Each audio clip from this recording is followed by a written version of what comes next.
안녕하세요. 이런 생각입니다. 오늘 해볼 생각은 왜 쇼펜하우어가 여성 혐오에 걸리게 되었는지에 대해서 이야기를 해볼 건데요.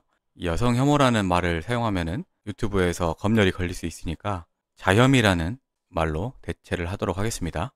요즘에도 계속되는지 모르겠지만은 한동안 쇼펜하우어의 책이 이 대한민국 서점에서 꽤나 인기가 있었던 시절이 있었습니다. 제가 생각했을 때 왜 쇼펜하우어의 책이 인기가 있었을까라고 생각을 해보면은 부처님과 약간 유사한 이유인데요. 이 현대 사람들은 굉장히 치열하게 살잖아요. 특히나 대한민국 사람들은 더욱 치열하게 살죠. 그런데 그 부처님이나 이 쇼펜하우어의 말을 들어보면은 결국 이런 겁니다. 그냥 용 쓰지 말고 힘 빼고 살아라. 이런 말이기 때문에 우리 삶에 위안이 되는 측면에서 자주 읽혔다고 생각을 하는데, 그 유튜버 다썰남님 채널을 제가 종종 보거든요. 근데 그 채널에 유명한 사람들의 여자에 대한 평가를 가끔 읽어주시는데, 거기에 쇼펜하우어도 여성에 대해서 평가한 문장이 있더라고요. 그 문장은 바로 이렇습니다. 여성들은 마음속으로는 남자가 돈을 버는 것이 그들의 일이며 자신들의 일은 그 돈을 쓰는 것이라고 생각한다. 가능하다면 남편이 살아있는 동안에, 아니면 적어도 그가 죽은 후라도 말이다.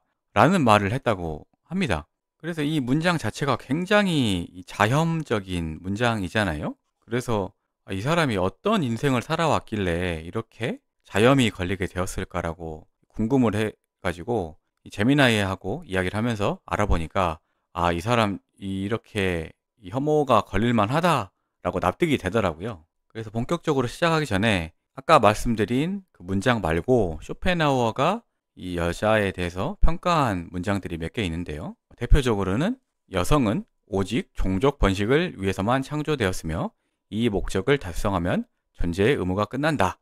여성은 유치하고 경솔하며 근시안적이다. 그들은 현재에 집착하고 먼 미래나 추상적인 개념에 대한 통찰력이 부족하다.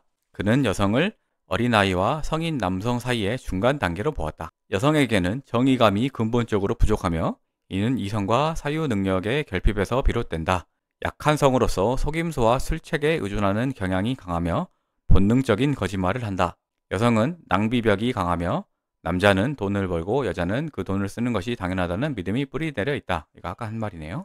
여성은 진정으로 위대하고 독창적인 예술 작품을 만들거나 창조할 수 없다. 그들은 본질적으로 미학적 감각이 결여된 비미학적 성이다. 여성은 본성상 복종하도록 되어 있으며 독립적인 지위를 가지면 필연적으로 어떤 남성에게 의존하게 된다. 따라서 이들에게 정치나 문학 활동은 금지되어야 한다고 주장했다. 뭐 처음 말씀드린 문장보다 훨씬 강한 문장들을 더 많이 발언했다는 것을 확인할 수 있습니다. 그러면 왜 이 위대한 철학가 쇼펜하우어는 자염에 걸리게 되었을까 생각을 해보면은, 바로 이 남자들이 무조건적으로 관계를 맺을 수밖에 없는 여성이죠. 바로 어머니 때문인데요. 대표적인 사례들은 다음과 같습니다. 쇼펜하우어의 아버지가 갑작스럽게 사망을 한 다음에 어머니 요한나는 비교적 젊은 나이에 미방인이 되었습니다. 그녀는 곧 아들을 함부르크에 남겨두고 딸과 함께 바이마르로 이주하여 유명 작가이자 사교계의 중심 인물로 활동하며 자유로운 삶을 추구했습니다. 그 아들을 버리고 딸이랑만 다른 도시로 가버렸습니다. 이것만 해도 상당한 충격이 됐겠네요. 거기다가 아르투어 쇼펜하우어는 침울하고 고독하며 지적으로 오만했지만 어머니 요한나는 낙천적이고 사교적이며 예술가적 기질이 강했습니다. 쇼펜하우어는 어머니의 경박함과 속물근성을 혐오했고 어머니는 아들의 침울함과 비판적인 태도를 견디지 못했습니다. 쇼펜하우어가 박사 논문을 출간했을 때 어머니가 그 책을 약사들을 위한 책이냐고 놀리거나 아들의 천재성을 부인하는 등의 언쟁이 있었습니다. 결국 쇼펜하우어는 어머니에게 어머니의 이름은 훗날에 내 이름을 통해 알려지게 될 것입니다. 라는 말을 남기고 바이마르를 떠나 평생 다시 만나지 않았습니다. 그리고 마지막으로 아버지의 유산을 어머니가 관리하면서 발생한 갈등 역시 쇼펜하우어의 여성에 대한 불신과 혐오를 강화하는 계기가 되었습니다. 이렇게 간략하게만 살펴봐도 상당히 여성에 대한 불신이 생길 만한 일들이죠. 근데 마지막 이 유산에 대한 부분이 궁금을 해서 더 검색을 해보니까 이런 내용이 나오더라고요. 1805년에 아버지가 갑작스럽게 사망을 했는데 자살로 추정이 됩니다. 근데 쇼펜하우어는 평소 어머니가 아버지를 무시하고 불행하고 만들었기 때문에 아버지 죽음이 어머니 때문이라고 여겼는데, 당연히 아버지가 돌아가셨으니까 그 유산을 법적으로 어머니, 그리고 쇼펜하우어, 그리고 쇼펜하우어의 여동생인 아델레에게 분배가 되어야 했죠.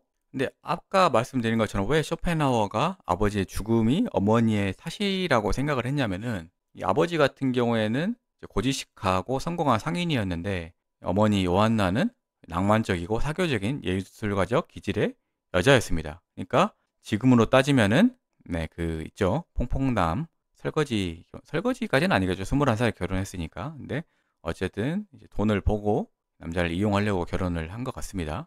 근데 쇼펜하우어의 아버지가 1805년에 죽은 게 그 아버지의 그 창고에서 떨어져서 사망을 했는데, 이게 자살로 강력하게 추정이 된다고 합니다. 그래서 쇼펜하우어는 아버지의 죽음이 어머니의 책임이다라고 생각을 한 걸로 보입니다. 근데 그 아버지가 돌아가시고 나서 유산을 3분의 1씩 나눠야 되잖아요.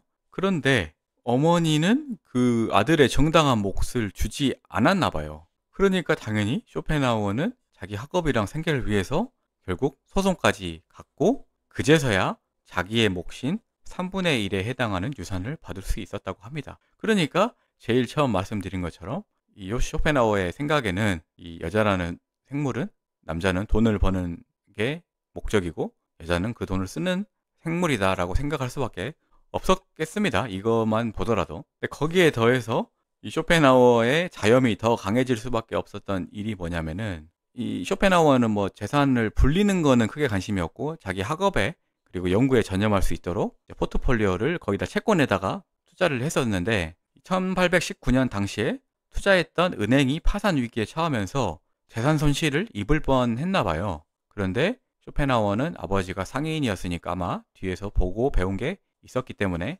신속하게 대처를 해가지고 대부분의 자산을 지킬 수 있었습니다. 그런데 쇼펜하우어가 어머니에게 재산을 잃을 수 있으니까 조심해라 이제 충고를 해줬는데, 어머니는 그거를 무시했나 봐요. 그래서 결국 자신의 돈을 거의 다 잃고 무일푼이 됐다고 합니다. 그러니까 쇼펜하우어는 자기가 알려줬음에도 불구하고 아무런 대처를 하지 않은 어머니가 얼마나 어리석게 보였겠습니까. 그러니까 안 그래도 경멸을 한 수밖에 없는데 한 번 더 경멸하게 된 것이죠. 여기까지 왜 쇼펜하우어가 이 정도로 여성을 혐오할 수밖에 없게 되었는가를 알아봤습니다. 오늘도 영상 시청해 주셔서 감사합니다.